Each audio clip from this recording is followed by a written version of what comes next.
زندگی کے حسین ترش میں کتنے بے رحم تیر ہوتے ہیں۔ نکاح کے سرخ جوڑے میں ملبوس وہ اس اندھیرے کمرے میں بیٹھی اپنے شوہر کا انتظار کر رہی تھی۔ اسی اندھیرے کمرے میں جہاں سے گزرتے ہوئے وہ 100 بار سوچتی تھی۔ کانوں میں ابھی بھی تمنا اور حسنہ کی تمساح اڑاتی وہ سرگوشیاں، لوگوں کی ہمدردی سے لبریز آنکھیں، زانی ہے وہ، پاگل ہے وہ۔ کانوں میں ہتھوڑے بجاتی آوازیں ٹھٹر کر دروازہ کھلا۔ وہ اچھلی تھی جب دروازہ کھول کر وہ اندر آیا۔ سرخ لہو چلاتی آنکھیں سمیٹ اس کی طرف بڑھ رہا تھا۔ مجھے کچھ مت کہنا، مگر وہ بڑھتا چلا جا رہا تھا۔ پھر اپنے ہاتھوں میں اس کی گردن دبوچی، اس کی آنکھیں بند ہوئیں۔ اس کے قریب، بہت قریب ہے اس کا گلا دبا رہا تھا۔ نہیں کرو داؤد، نہیں ہوں۔ ایک دم سے اس کی آنکھیں کھلیں، پسینے سے شرابور چہرہ حلق میں جیسے ان دیکھے زخم ہو گئے تھے۔ آنسو پھر پھسلنے لگے۔ یکدم ہی وہ بیڈ سے اٹھی، گھڑی کی طرف نظر کی تو 12 بجنے میں 35 منٹ تھے۔ جب اسے یاد آیا، نکاح کے بعد وہ وہاں سے دوڑتی ہوئی کمرے میں چلی آئی تھی۔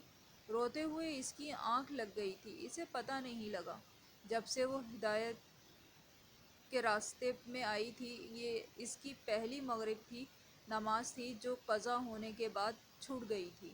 وہ فوراً وضو کر کے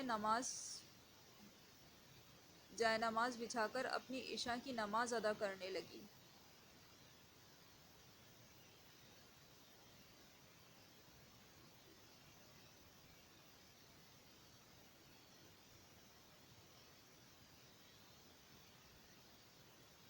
دل میں بہت ملال جاگا اپنی مغرب کی نماز کے چھوٹ جانے پر۔ وہ کتنی ناشکری ہو گئی تھی، اسی سبب اس کی نماز رہ گئی تھی۔ دل تڑپا تھا، روح تک ملال ہوا تھا۔ اسے قرآن پاک کی تلاوت کرتے حلق میں آنسوؤں کا گولہ بنا تھا۔ تلاوت کے بعد وہ بیان نکال کر بیٹھ گئی۔ جب کانوں میں یہ آواز گونجی تو اسے لگا اس کے اندر کا سارا غم نمی کے قطرے بن کر بہنے چلا گیا ہے۔ اے ابن آدم، ایک میری چاہت ہے اور ایک تیری چاہت ہے۔ ہوگا تو وہی جو میری چاہت ہے۔ بس اگر تو نے سپرد کر دیا اپنے آپ کو اس کے جو میری چاہت ہے، تو وہ بھی تجھے دے دوں گا جو تیری چاہت ہے۔ اگر تو نے مخالفت کی اس کی جو میری چاہت ہے، تو میں تھکا دوں گا تجھ کو اس میں جو تیری چاہت ہے۔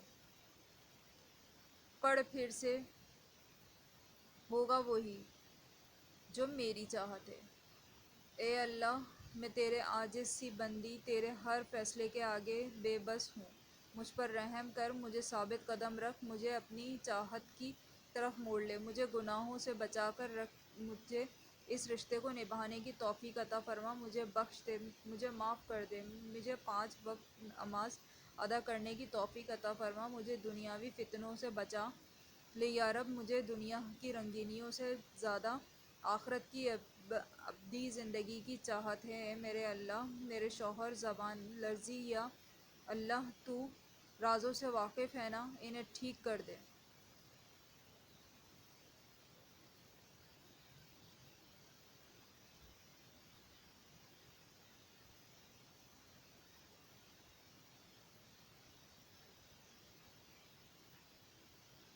نکاح کے بعد غفور داؤد کو کمرے میں لے آیا تھا۔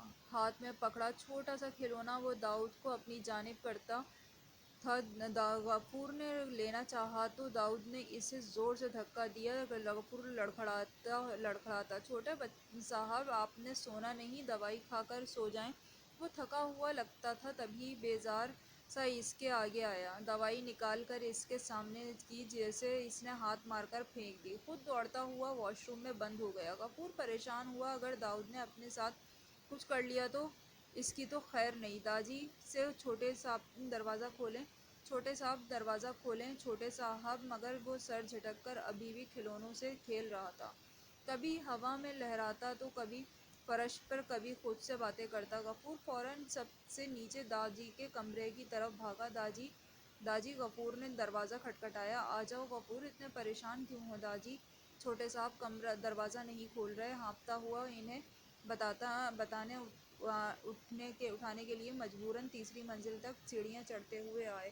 داجی ہانپ چکے تھے مگر پھر بھی حوصلہ کرتے ہوئے داؤد کے کمرے میں گئے۔ کمرے کا حال دیکھ کر ان کا دل بیٹھ گیا تھا۔ شیشہ ٹوٹا ہوا تھا، کوئی چیز اپنی جگہ صحیح حالت میں نہیں تھی۔ داؤد پتر، دروازہ کھولو۔ داؤد بچے، دروازہ کھولو۔ داؤد دروازے پہ چوتھی اور پانچویں دفعہ کھٹکھٹانے پر وہ سر ہلاتا باہر نکلا۔ داجی داؤد داجی نے اسے اب خود میں بیچ لیا۔ داؤد کے آنسو اپنے توانا کندھوں پر محسوس کرتے اس نے پیٹھ سہلانے لگے۔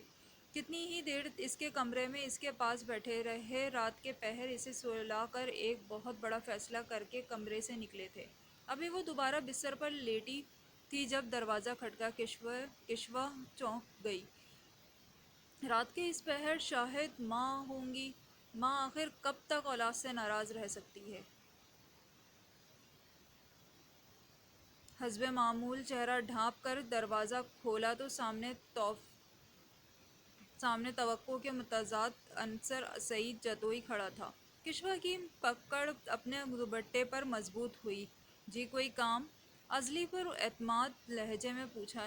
نہیں کام نہیں، مجھے دکھ ہوا داجی نے جو کیا، اور سب سے پھر جو داؤد کے بارے میں سننے کو ملا۔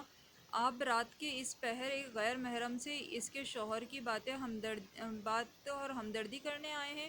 آواز اور الفاظ دونوں ہی بہت سرد تھے، البتہ نظریں زمین پر تھیں۔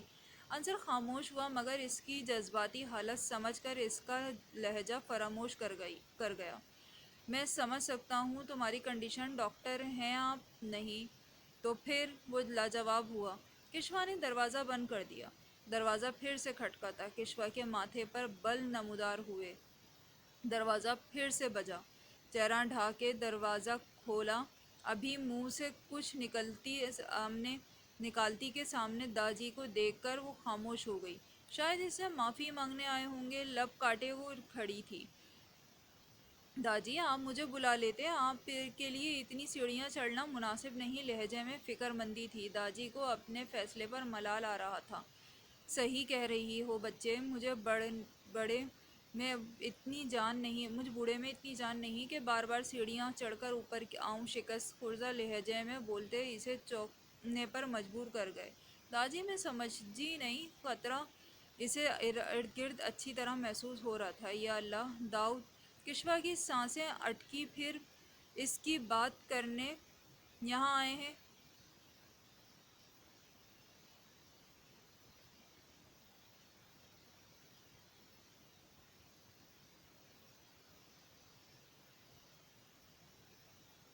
ایسی بھی کیا بات تھی جو اس پہر داجی داؤد کے لیے پھر سے اس کے سامنے کھڑے تھے؟ داجی نے ابھی تھوڑی دیر پہلے کا سارا منظر کشوا کے سامنے منون کھول کے رکھ دیا تھا۔ شاید شدید ہمدردی کا احساس جاگا تھا کشوا کے دل میں۔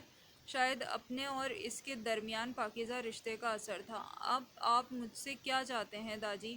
ان کی آنکھوں کی بے بسی اور جھکے کندھوں نے اسے پہلے ہی سب کچھ سمجھا دیا تھا، مگر پھر بھی دل کو تھپکی دے کر اس نے اب اپنے شک و شبہات کو مٹانا چاہا۔ میں تمہاری رخصتی چاہتا ہوں۔ انہوں نے ہاتھ جوڑ دیے۔ مجھے قبول ہے داجی۔ اب جب نکاح ہو چکا ہے تو کیا فرق پڑتا ہے، اب رخصتی ہوتی یا بعد میں؟ اور سب سے اڑ کر اس نے اپنی چاہت کو اللہ کے سپرد کر دیا تھا۔ رہی بات داؤد کے کردار کی تو اسے اللہ پر پورا یقین تھا، اللہ اسے بہترین سے نوازے گا۔ بیٹا بہت بہت شکریہ، میں تمہارا یہ احسان کبھی نہیں بھولوں گا۔ یہ احسان نہیں ہے داجی، بس ہلکی آواز میں اتنا کہہ سکی۔ کاش آپ میری محبت کو احسان کی جگہ میری فرما برداری سمجھتے۔ اب نیند کہاں آنی تھی، اسے یقین تھا ماما شدید ناراض ہونے والی ہیں اس سے۔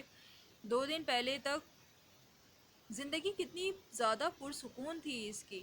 سب کچھ بدل گیا تھا اس کی زندگی میں، اس کے داجی، اس کی ماں، حتیٰ کہ اس کی زندگی کا مالک بھی بدل گیا تھا۔ وہ کسی کے نام کی امانت تھی جو اس پر اس سے بھی زیادہ حق رکھتا تھا۔ سوچوں میں گم سم وہ جب فون کے ٹون نے کشفا کو اپنی جانب متوجہ کیا، زینب کی بے شمار مس کالز اور میسیجز موجود تھے۔ صبح کے میسیجز میں سالگرہ کی وش تھی، پینڈنگ کالز تھیں اور کل کے پیپر کے بارے میں بتایا تھا۔ وہ تو بھول ہی گئی تھی کل کے پیپر کو۔ اس نے فون بند کر دیا۔ اس وقت وہ زینب کو کیا کسی سے بھی بات کرنے کی کنڈیشن میں نہیں تھی۔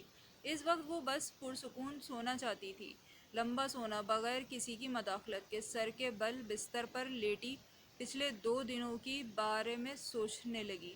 کہانی ابھی جاری ہے۔ چینل کو سبسکرائب کرنا نہ بھولیے گا، ویڈیو کو شیئر کریں اور لائک کریں۔ بہت شکریہ۔